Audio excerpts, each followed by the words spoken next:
Ce que vous allez voir maintenant, ça ne ressemble pas au reste du DVD. Dans le reste du DVD, j'essaie de vous faire rire, de vous montrer que dans les 20 dernières années, j'ai eu du fun en tabarouette. Mais avant ces 20 dernières années-là, j'ai eu du fun aussi. Mais il y a eu des périodes dans ma vie, comme peut-être dans la vôtre, où c'est parfois plus difficile.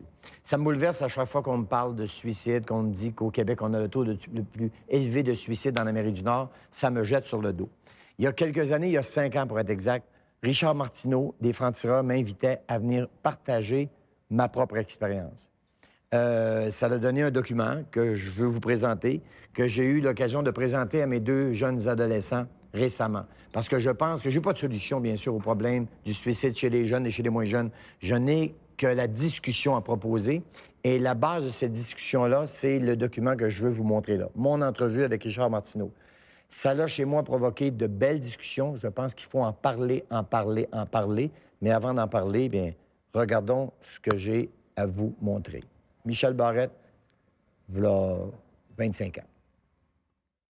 Michel Barrette, on va parler d'un sujet sérieux, le suicide. Écoute, quand notre recherchiste Laurent Boursier me dit qu'à 25 ans, tu as tenté de te suicider, je le croyais pas. Je dis, non, Michel Barrette fait tout le temps des jokes, il est tout le temps comique, il a l'air super bien dans sa peau.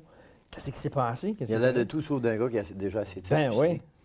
Pour faire une histoire courte, si c'est Non, possible. non, tu peux prendre ton temps. Ben, alors, aujourd'hui, j'ai 45 ans. Il y a 20 ans cette année, donc j'avais 25 ans.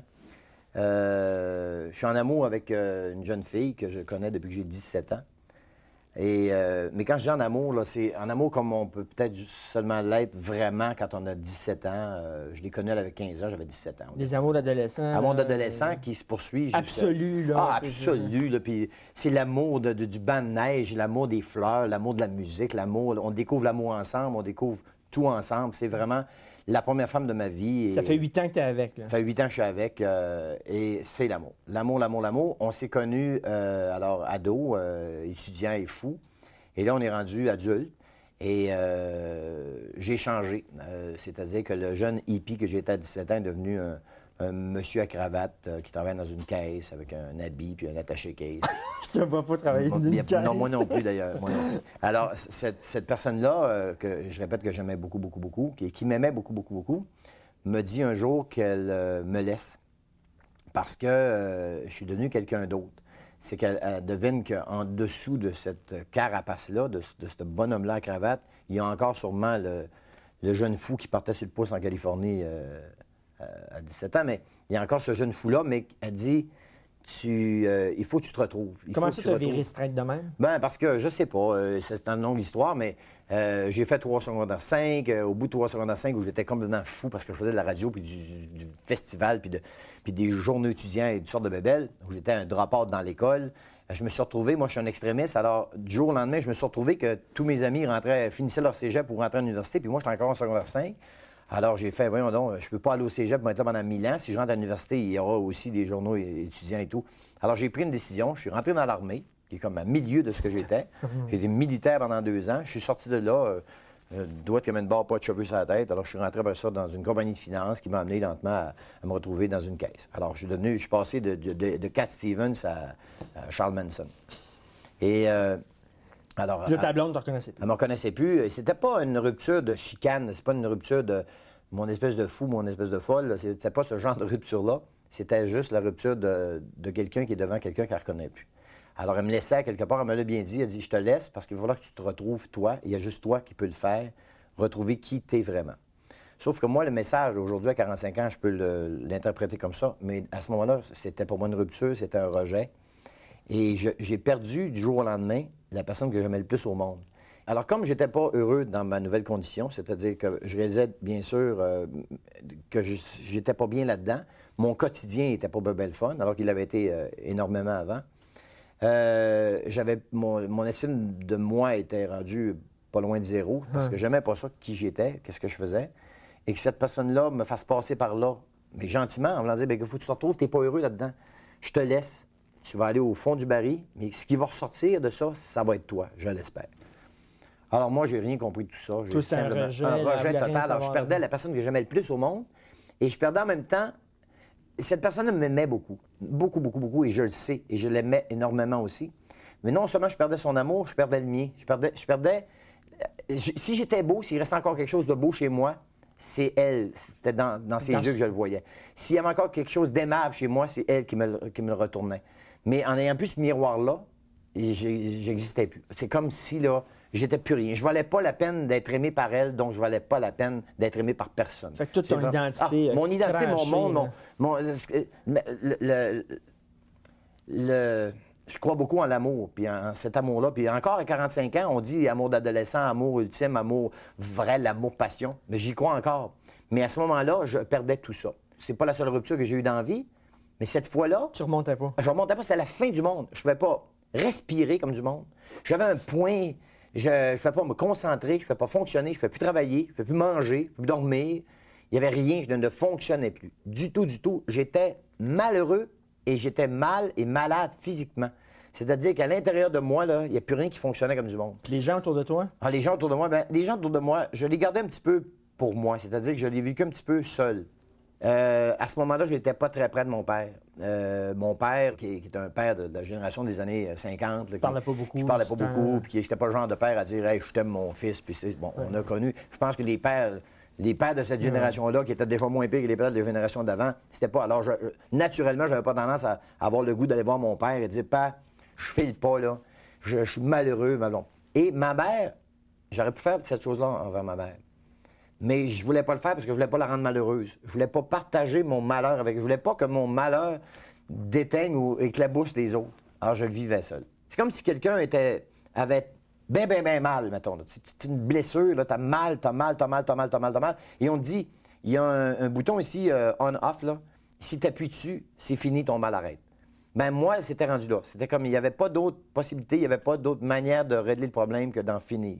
Pourtant, la veille ou l'avant-veille, je pensais pas au suicide. Et j'ai toujours eu du fun dans la vie, puis j'étais heureux avec elle. Jamais ça aurait été une option, une possibilité, non. Mais là, c'était la seule option possible. C'est que si elle m'aime plus, si je peux plus vivre avec elle, si je peux plus être aimé d'elle, autant mourir. Alors, j'ai écrit, je me souviens, j'avais lu ça quelque part. C'est pas de moi, là. Je sais pas où j'ai ramassé ça. Je m'en souviendrai toujours, mais c'était dans ma tête. Puis à un moment donné, j'ai pris un bout de une lettre papier. de suicide? C'est même pas une lettre. Une lettre, ça serait, bon, cher parent, la vie est horrible, je sais pas. Non. C'était simplement, ça disait, j'aurais pu passer une si belle vie, mais hélas, sur cette planète, les moyens sont précaires et les hommes brutaux. Qui n'aimerait pas mener une vie paisible, mais les circonstances ne s'y prêtent pas. Je sais pas qu'est-ce que je voyais là-dedans. Qu'est-ce que ça voulait dire en rapport avec ce que je vivais. Mais je ne sais pas pourquoi, il me semble que ça exprimait comment je me sentais. Puis tu as laissé ça à tes parents? Je suis allé chez mes parents, en sachant très bien qu'ils n'étaient pas là, parce que sinon je ne serais pas allé. Et c'était décidé. Et c'était pas... j'ai pas pris 3 semaines à me dire, bon, ben écoute, je vais faire telle affaire. C'était très simple. Il y avait une histoire, là, qui... Bon, j'ai vécu, bien sûr, on a tous eu dans notre entourage des gens qui se sont peut-être suicidés, on a entendu parler d'eux de manière de... Et il y avait une manière. Mais là, j'hésite un peu à le dire parce que je voudrais pas que ça serve d'exemple, mais en même temps, bon, c'est que quelqu'un s'était suicidé en courant sur un pont et que plutôt que de s'arrêter sur le bord du pont et de regarder en bas, risquer de changer d'idée parce que, comme une coupe de 100 pieds, il me semble que tu dois y penser, il avait simplement couru, mis une main sur le garde-fou. Fait qu'au moment où tu y penses et tu le regrettes, tu es déjà rendu à mi-chemin, il est trop tard. Alors moi, c'était décidé, c'était ça. C'est ce que j'allais faire. Je suis parti dans un bar, puis, mais pas un bar où mes amis se tenaient, un bar où je me tenais d'habitude, puis je sais pas dire ça parce qu'on a dit que je me tiens pas dans un bar de danseuse, mais c'était un bar de danseuses à Alma, en haut de la ville. Là. Je suis allé là parce que je savais d'abord que personne n'allait penser à me trouver là, que personne n'allait bon. Alors, je me suis installé là, pris ma bière. Puis c'était pas une soirée de bar, c'était pas une soirée... Tu voulais te saouler la gueule avant de... Je voulais prendre un verre. C'était pas me saouler la gueule nécessairement, mais c'était comme, je sais pas, comme prendre un verre. Après ça, c'était sur le même boulevard. J'avais juste à descendre, après ça, stationner ma voiture, partir à la course, prendre le garde-fou, et envoyer en bas. Pourquoi ce pont-là? Parce que ses parents demeuraient en bas du pont. C'est-à-dire qu'en sautant de ce côté-là du pont, à cet endroit-là, je me trouvais... C'est horrible, là. Me trouvais à sauter devant chez elle. Je serais tombé dans l'eau, mais devant la maison chez elle. C'est un message, tu voulais envoyer? C'est un message. En même temps, c'est horrible, parce que c'est très violent comme message. Mais en même temps, j'avais pas de... J'étais pas choqué après. J'avais pas de haine. Je réagissais pas avec haine à sa décision. C'était pas « Oh, t'es pas correct ». Non, c'était comme... C'était pas ça, le message. C'était pas... Pourtant, c'est très violent, aller se suicider devant chez elle. Ça n'a pas de... C'est horrible. Mais c'est pas avec violence. C'est comme... Tu l'as montré que tu l'aimais encore? Ouais, c'est comme... exactement. C'était comme... Je t'aime à ce point-là. Je t'aime à un point tel que que je veux te le montrer. Je meurs pour toi. Je meurs pour toi et je meurs devant chez toi. Mais si on le regarde comme du monde, ça n'a pas de bon sens. C'est horrible là, de penser qu'à chaque jour, qu'elle serait sortie de chez ses parents ou ses parents, je sais pas, il aurait toujours vu ça. Là. Même s'il ne l'avait pas vu, je serais quand même sautant devant chez elle. Alors, je suis au bar et mes parents découvrent la lettre. Pour eux autres, non plus, ils ne comprennent absolument rien de ce qui est écrit. J'aurais pas su une si belle vie. Bon, ils ne cherchent pas à interpréter ce qui est écrit. Mais ce qu'ils savent, c'est que je suis malheureux parce qu'ils savent bien que ma copine est partie. Et alors, eux autres, ils ont juste senti qu'il devait y avoir quelque chose qui se passait qui n'était pas correct. Ils sont partis faire le tour de la ville, dans les bars à moi. Me chercher, là où on pensait me trouver. Alors, tout le monde les rencontrait. Puis c'est drôle, tu sais, quand des parents qui se promènent dans les bars où les jeunes de 20 ans se tiennent, ça paraît. Tu sais, alors, les gens, vous, Michel, non, il n'est pas venu ce soir, on ne le voit pas. Alors, je changeais de place, des endroits à mode. Puis ça commençait à savoir que c'était. Alors, ça commençait à savoir qu'ils me cherchaient, mais ils n'ont pas dit pourquoi. Ils ont seulement dit on cherche Michel, c'est important. Alors, ils ont fait le tour de la ville. Ils sont revenus à la maison, découragés, t'imagines, puis ils ne m'ont pas trouvé. Puis imagine quand tu te mets à penser qu'il a peut-être commis une espèce de geste irréparable, puis tu as cette lettre-là dans les mains, où c'est qu'il est. Il y a quelqu'un, je ne sais pas qui, il faudrait que je demande, a appelé chez mes parents et dit vous cherchez Michel? Oui. Elle vous fait le tour partout, oui. Et là, ils ont dit êtes-vous allé là? Au bar de danseuse. Au bar de danseuse. Mon père a dit quelque chose comme ben non, il ne se tient pas là. Non, il ne se tient pas là, mais tout le monde va. Ben, pas tout le monde, mais tu sais, les gars t'entendent un petit peu. Fait qu'il dit peut-être. Fait qu'ils se sont dit ben peut-être, pourquoi pas. Ils sont partis. L'erreur que mes parents ont fait, c'est. Ben pas l'erreur. Ils sont montés avec la même voiture. Je suis au bar et je vois rentrer mon père dans le bar. Ma mère est restée dans le portique. Et je veux pas le voir là. Et là, je regrette une chose, de ne pas être parti avant pour aller me suicider. Mais il est là. Mais ça m'enlève pas le goût. J'ai pas le goût de sauter dans les bras et de dire père, écoute, non. Je suis un peu en maudit de ne pas être parti avant. Il s'est planté devant la table. Et là, il avait vraiment la face tout défaite. Il dit garçon, j'aimerais ça que tu viennes avec moi à la maison. Je pense qu'il faut qu'on se parle. J'ai dit OK, père. On est sortis. L'erreur qu'il a fait, c'est qu'il a demandé mes clés de voiture. Il dit je vais prendre ta voiture. Puis embarque avec ta mère, on va se rejoindre à la maison. Il aurait dû rester dans la même voiture. Il est parti en arrière pour aller chercher la voiture. Moi, je suis embarqué avec ma mère. Ma mère, tu devines qu'elle avait hâte de me ramener à la maison, jaser pour voir ce qui allait pas. On est partis ensemble, on a descendu le boulevard. Puis on est arrivé à un coin de rue, là, du pont et je sais pas quoi, là. Et de là, on voit le pont. On voit le pont en bas. On arrête sa lumière, puis je vois le pont. Puis là, je suis avec ma mère, donc... Là, je dis à ma maman, écoute, je m'excuse, mais c'est pas comme ça que ça va se passer. Parce que c'est pas comme ça qu'il faut que ça se passe. J'ai ouvert la portière et je suis sorti. Et je suis parti à courir. Alors, imaginez l'état de ma mère dans la voiture. Elle a crié puis elle capote, hein. Moi, je viens de courir. Ils sentent bien à ce moment-là, bien sûr, que je suis en train de faire une connerie. Mon père arrive. La voiture, la portière est ouverte. Ma mère est seule, peut-être en crise. Moi, je suis parti à courir. Mon père stationne ma voiture, embarque avec ma mère comme passager. Et là, ils partent à me chercher dans le quartier. Moi, je me cache entre les maisons. Et là, je m'approche lentement du pont. Moi, ce que je veux juste, c'est me rendre au pont pour sauter en bas du pont.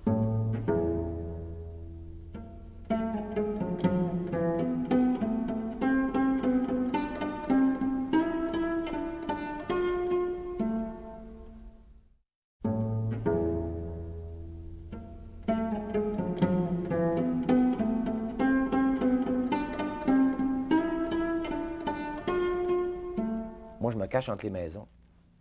Et là, je m'approche lentement du pont. Moi, ce que je veux juste, c'est me rendre au pont pour sauter en bas du pont. Mes parents traversent le pont dans un sens. Ils vont se revirer en haut au motel qu'il y a là. Ils revirent d'abord, ils reviennent.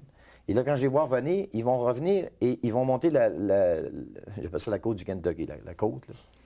Alors, quand je vois qu'ils sont dans cette direction-là, je sais que moi, si je pars à courir là, je suis correct. Je cours, ils ne me voient pas, ils sont partis par là, ils ne me verront plus. Fait que je suis parti à courir. Heureusement, mon père, il a les yeux partout, puis il me voit. Alors là, tu devines qu'ils sont comme 4 mains à essayer de virer la voiture de bord. Ils reviennent. Moi, je cours, et je sais exactement à quel poteau, parce qu'il y a des lampadaires, je sais à quel lampadaire je dois m'arrêter. Après le lampadaire, je mets la main, puis je sais que je peux sauter, puis je vais arriver je vais tomber devant chez elle. Au moment où j'ai juste ralenti pour aller mettre la main, la voiture a arrêté, mon père était déjà sorti à moitié dehors, il m'a sauté dessus. Imaginez un père qui a son fils dans les mains, puis qui, là, il sait, là. Mon père, il pesait 8000 livres, puis il valait 22 Rambo.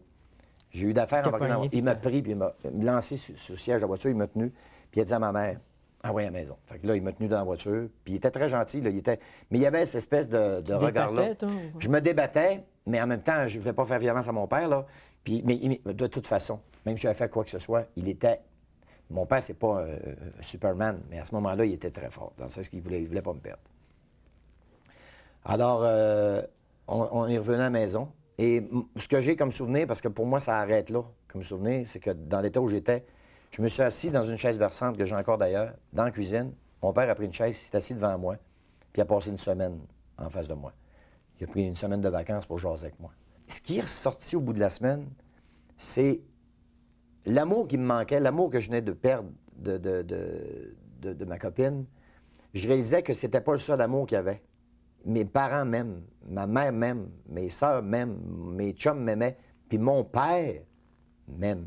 Puis ça a été la grande révélation. Je savais bien qu'il m'aimait, mais mettons qu'il me le disait pas souvent. Mais là, il me le disait, il faisait pas juste me le dire, il venait de me sauver la vie. Puis il est en train encore de me la sauver, puis de me prouver qu'il y avait beaucoup, bien sûr, d'affection avec moi. Puis il était malheureux, comme on peut pas imaginer. Hein, il veut dire, ton père, ton fils est défait en morceaux, tu viens de le sauver. Alors là, c'est ça qui est ressorti. L'amour que ces gens-là... J'étais en face de mon père, ben, il a fallu que je me dise, hey, il m'aime en sacrifice, ce gars-là. J'ai recommencé à manger tranquillement, ma mère a commencé à me faire des petites affaires. J'ai recommencé à ressortir un peu de la noirceur. Puis je couchais là, bien sûr, à fonctionner. Mais j'étais chez eux, je couchais. Si je me levais pour aller à la salle de bain, mon père était déjà là.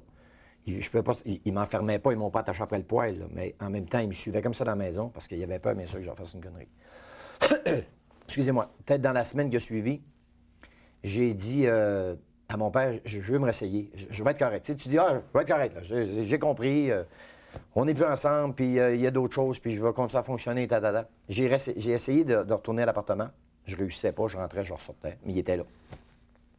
Et il y a un soir où j'ai dit à mon père, ce soir, je sens que je vais être bon. Je m'en vais à l'appartement, c'est réglé. Vous avez raison, on s'est parlé, je vous aime beaucoup. Puis là, j'étais content parce que j'étais proche de mon père, ce que je n'avais pas connu beaucoup. Alors, j'aimais ça, cette nouvelle relation-là, d'être capable de parler à mon père. Puis il sentait, mais en même temps, j'étais fragile, parce que j'étais encore immensément malheureux. Alors, je me souviens du soir où je suis dans l'appartement. Les lumières sont ouvertes partout, salle de bain, les lumières du poêle est ouverte, tout est ouvert. Parce que puis là, je la vois encore partout. Puis c'est un peu fou, là, ça a l'air un peu fou, mais c'est ça, c'est que je la vois partout. Et ça va mieux ce soir-là. Je réalise que je vais peut-être être bon pour passer la nuit. Ce qui fait que, à un moment donné, je sors dehors pour aller prendre de l'air. Et qui est-ce qui est stationné de l'autre bord de la rue? Mon père. Je vais le voir. Père, qu'est-ce que tu fais là? Je passais. Puis là, j'ai vu qu'il y avait de la lumière. Je me suis dit peut-être que tu avais besoin de quelque chose. Je n'osais pas trop rentrer. Puis j'ai dit, tu viens juste d'arrêter? Oui, je passais. Puis je regarde par terre, il y a comme ça d'épais de cigarettes puis de fond de cendre. Fait que ça devait faire des heures qu'il était là en train de fumer des cigarettes. Puis fait que j'ai bien vu qu'à partir du moment où j'ai rentré dans l'appartement, il s'est stationné là. Alors si j'étais sorti de l'appartement, il était là. Alors ça, là, c'est comme le plus beau je t'aime que j'ai eu de ma vie. J'ai dit, il était encore là. T'sais. Puis il tient à moi ce point-là. J'ai dit, Papa, écoute bien, moi je rentre là, je ferme mes lumières, je me couche puis je dors. Puis demain matin, on déjeune ensemble chez toi. Attends-moi, je vais être là. Je te jure, Père, que je vais être là. Puis je vais être là de bonne humeur, puis correct. Tu vas être là, puis s'il y a quelque chose cette nuit, tu m'appelles, Père, je t'appellerai pas. Puis tu peux te déstationner, va stationner la voiture dans la cour de la maison, dors sur tes deux oreilles, je ne retourne pas sur le pont. Je couche là, puis demain matin, je me lève. Je suis rentré dans l'appartement, j'ai fermé les lumières, j'ai pas dormi la nuit pareil, là. Mais le lendemain matin, j'ai déjeuné avec mon père et c'était réglé. Puis ça a pris quelques semaines avant qu'il croie vraiment, ils ont reçu quand même à me surveiller, mais c'était réglé. C'était réglé. Bien sûr que ma peine d'amour a duré pendant des années et des années et des années et des années et des années et des années. Mais l'envie de mourir a arrêté là. Et j'ai essayé de comprendre son message à elle. J'ai laissé la caisse. J'ai commencé à faire de l'improvisation. J'ai commencé à faire... Et le reste... Tu as retrouvé le gars que tu étais. Le gars que j'étais. Le reste, c'est mon histoire actuelle. C'est-à-dire que je vais fêter 20 ans, 23 juin cette année. 20 ans, j'appelle ça 20 ans de grimace. 20 ans de radio, TV, puis tout ce qu'on va faire comme niaiserie. Alors, c'est grâce à elle si je fais ça aujourd'hui. J'aurais aimé mieux ne pas avoir à passer par le pont pour comprendre. Mais aujourd'hui, là, si quelqu'un avait pu m'arrêter sur le pont, à la place de mon père, quelque part, le temps arrête. Quelqu'un me prend et me dit, Michel, arrête. Il te reste 15 pieds à courir, la voiture en bas. Je vais juste te montrer le film de ta vie, si tu sautes pas. Mes enfants, là, que j'ai embrassés ce matin, mon grand qui a 19 ans, qui est beau, qui est fin, puis qui est intelligent, la vie que je fais, le plaisir que j'ai d'être sur la scène, puis tu sais, c'est le fun, là. C'est le fun ce qui arrive, là. Tu sais, les gens, hey, tu es bon, t'as l'affaire, puis je t'ai vu à la TV, puis j'ai vu ton show. Ça ne serait jamais passé. Ça ne serait jamais passé. Mais l'influence positive qu'on a envers les gens, c'est-à-dire que si j'ai eu quelque chose de positif dans ma vie, moi, si j'ai été une influence positive aussi, bon, le fait que les gens soient venus voir mon show et ont ri, maintenant, ne serait-ce que ça. Ou la beauté de mes enfants. Ça a l'air un peu mélo de dire ça, mais mes enfants ne seraient pas là. J'aurais pas eu, si j'avais sauté, oublie ça. La vie de ces enfants-là, le bonheur que je vois dans leurs yeux, là, puis le fun que j'ai de les voir rouler dans la neige, ben Puis toi, tu été heureux. ben oui, je suis le gars le plus heureux sur la Terre. Le plus heureux sur la Terre. Penses-tu que tu as ça encore en toi? Penses-tu que dans 10 ans, tu peux avoir une autre... Non, parce qu'on vit. J'avais 25 ans, j'en ai 45. Alors, je suis heureux. Mais on vit tous. La vie, c'est la chose la plus belle au monde. Il y a des journées de la vie où on mettrait notre pied derrière parce qu'on dit, tu sais, non, pas cette option-là. Ça, c'est réglé. Ça, c'est réglé parce que, justement, je reviens à la personne qui m'arrête avant quelque chose et qui me dit, je vais te montrer qu'est-ce qui s'en vient. Puis que j'aurais manqué tout ça. Alors, peu importe. La vie, il faut la vivre. Puis la plus belle chose qu'on a encore, c'est d'être vivant. Puis, en plus, on voit des gens, là, il fait moins 40, puis on lui donne 30 sous en passant. Puis il s'arrache, puis on... C'est quoi cette vie-là? Il vit dans une boîte de carton, puis il vit. Puis il continue à vivre. Il pourrait prendre le pont, puis sauter en bas, lui. Puis il continue. Puis moi, j'aurais le réflexe de dire, bien, je comprends quelque part. Mais, je veux pas dire ça, mais je comprendrais plus. Mettons que le gars qui a 25 ans, qui a une job, puis parce que sa blonde le laisse sur en bas du pont, machin. Non. Je pense qu'il faut vivre. Tu as 3 enfants, toi. C'est 3 gars? 3 gars. Tu peurs que ça leur 10, arrive 12. ou quoi? Penses-tu qu'ils sont Non. protégés de ça? Je finissais parce que j'ai écrit un numéro. Cet événement-là est devenu un numéro d'humour dans mon avant-dernier show. Et je terminais ce numéro-là. Ce numéro, je vais vous raconter d'abord que c'est un numéro très drôle, je pense. Mais comme c'est tiré d'un fait vécu, puis si on parle de suicide, au moment de l'écriture du show, moi, on écrivait toutes sortes d'affaires sur le sujet, mais il y avait des gens autour de moi, Louise Richer, Dominique Lévesque, l'humoriste, et d'autres personnes, des gens que je connais depuis fort longtemps, Dominique depuis 20 ans. Bien sûr, des fois, on débordait de l'écriture du mot, puis on se racontait sur d'affaires. Puis il me demandait, dans le temps, comment ça s'appelait ta blonde? Ça s'appelait puis tu disais, oui, il l'a laissé. Puis là, j'avais raconté ma tentative de suicide. Puis là, je raconte, un peu comme je te raconte. Puis là, à la fin, tout le monde était comme, tabarouette, ça n'a pas de bon sens ton affaire. Là, hey, je m'excuse, on est ici pour écrire de l'humour. Oh, excusez-moi, là, on change de sujet, on écrit des jokes. Dominique Lévesque puis Louis, ils ont dit non. Ils ont dit, c'est important, Yvon Deschamps, c'est encore le meilleur, celui qui a réussi à nous passer le plus de messages en nous faisant rire. Ils ont dit, si tu veux parler de quelque chose, faire rire et qu'il reste quelque chose, pourquoi tu ne parles pas de ce que tu as vraiment dans toi? C'est même beau faire des farces, c'est français, puis faire des farces aussi, puis ça. Mais de temps en temps, si ça vient de toi, puis on sent qu'il y a comme profondeur dans ton discours, ben, et là, je pense que ça te touche beaucoup. Alors, ils m'ont convaincu d'écrire un numéro sur... Je dis, oui, non, je peux pas raconter ma tentative de suicide, penser faire rire. Ils ont trouvé moyen. C'est un numéro très drôle où, quand je cours vers le pont, je parle au colonel Sanders, qui est sur son gros baril, puis parce qu'il tournait en même temps que moi je descendais, c'est comme s'il me surveillait. Fait que là, dans le numéro d'humour, j'y donne la chenoute, je crie après, toi, arrête de me regarder ton poulet. Fait que là, les gens rient, mais l'événement reste le même, le discours reste le même. Et je finissais en disant qu'aujourd'hui, lorsque j'ai commencé ce spectacle, à ce moment-là, mon fils, le plus vieux, avait peut-être 15 ou 16 ans. Je disais donc, il y aura un jour 18, 19 ans, ce qu'il y a aujourd'hui. Alors, avec sa blonde, une peine d'amour, il va avoir à passer par là. Malheureusement, c'est le propre de l'adolescence d'avoir une peine d'amour, ça a l'air. Alors, j'ai dit, tout ce que je souhaite, c'est qu'il n'ait pas besoin de se rendre jusqu'au pont. Et je finissais en disant qu'heureusement, pour nous autres, il y avait le colonel Sanders qui le surveillait, fait qu'on était correct. Mais le fond du fond, c'est que bien sûr, on ne veut pas que nos enfants passent par là. Puis, ne serait-ce que d'en parler aujourd'hui, si ça peut, si mon fils écoute l'entrevue, ben peut-être que le jour où il vivra quelque chose comme ça, j'espère qu'ils vont venir me voir, j'espère qu'ils vont m'en parler, j'espère qu'il ne fera pas ce que moi, j'ai pas osé faire avec mon père, j'espère qu'il va le faire avec moi. Qu'est-ce que tu penses de ça, toi, qu'on dit tout le temps, il ne faut pas parler de suicide dans les journaux et à la télévision parce que ça pousse les gens à le faire? Au contraire, parlons-en. Si on ne roule plus avec une bière aujourd'hui, c'est parce qu'on a vu des annonces qui nous disent de ne pas faire ça. Et parce qu'on en a parlé, puis un jour, on a dit, ça n'a pas de bon sens, ce comportement-là. Mais le suicide, pourquoi ce serait tabou? Que quelqu'un a un accident de voiture, un jeune, on dit, il est mort, et tabarouette, il revenait du bar, il roulait, il était pris un verre, puis bon, c'est triste, mais on dit, tabarouette, c'est bon. Mais le même jeune se suicide, ça va être... C'est parce que c'est comme, je sais pas, c'est comme si on se sentait tous responsables. Soit on en a peur de ça, peur d'en parler, peur de le vivre et peur qu'un proche le vive, où on se sent responsable. Si quelqu'un de notre famille a posé ce geste-là, ça doit être un peu de ma faute, peut-être un peu de la faute de l'autre. Fait qu'on peut a pas mieux vivre pas en comme ça. parler. Mais il faut en parler. Parce que si on en parle puis qu'on démystifie, oui, je l'ai vécu, moi, je suis heureux. Je suis passé par là, puis j'aimerais pas ça revivre la même angoisse que j'ai vécue. Mais heureusement, grâce à mon père et à ma mère, même si c'est ma mère qui m'a ramassé, c'est principalement ces deux parents-là, il faut en parler. C'est pas faible d'aimer, hein? C'est pas être faible ou être large que d'aimer à ce point-là. Puis c'est pas moumoune que de dire je t'aime. Mais alors aujourd'hui, je suis capable de le dire. Mon père, à chaque fois que je parle à mon père au téléphone, il n'est pas capable de pas. Bon, ça a pris des années. À partir de ce moment-là, on était connectés ensemble. Des je t'aime, j'en ai eu en tabarouette. Mon père, là, c'est mieux, là. C'est mieux depuis quelque temps. Là. Si j'y parle, il me parle, puis maintenant, il est plus capable de me parler. Il pleure. Puis là, il me passe à ma mère. Puis là, ma mère m'a dit, tu sais comment est-ce que ton père t'aime? Je dis, oui, mais ça fait 20 ans qu'il me le dit, là. Mettons, les 25 années d'avant, il ne me l'a peut-être pas dit beaucoup, mais il s'est repris en tabarouette. Là, je pense que il s'est tellement repris que j'en ai... Et même s'il arrêtait tout de suite, j'en ai jusqu'à 80-83 ans à y croire, parce que... Oh, tabarouette. Et il tient à me le dire beaucoup.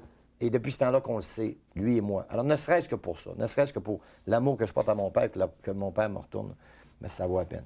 Bien, merci beaucoup pour ton témoignage, Michel. Très gentil. Merci.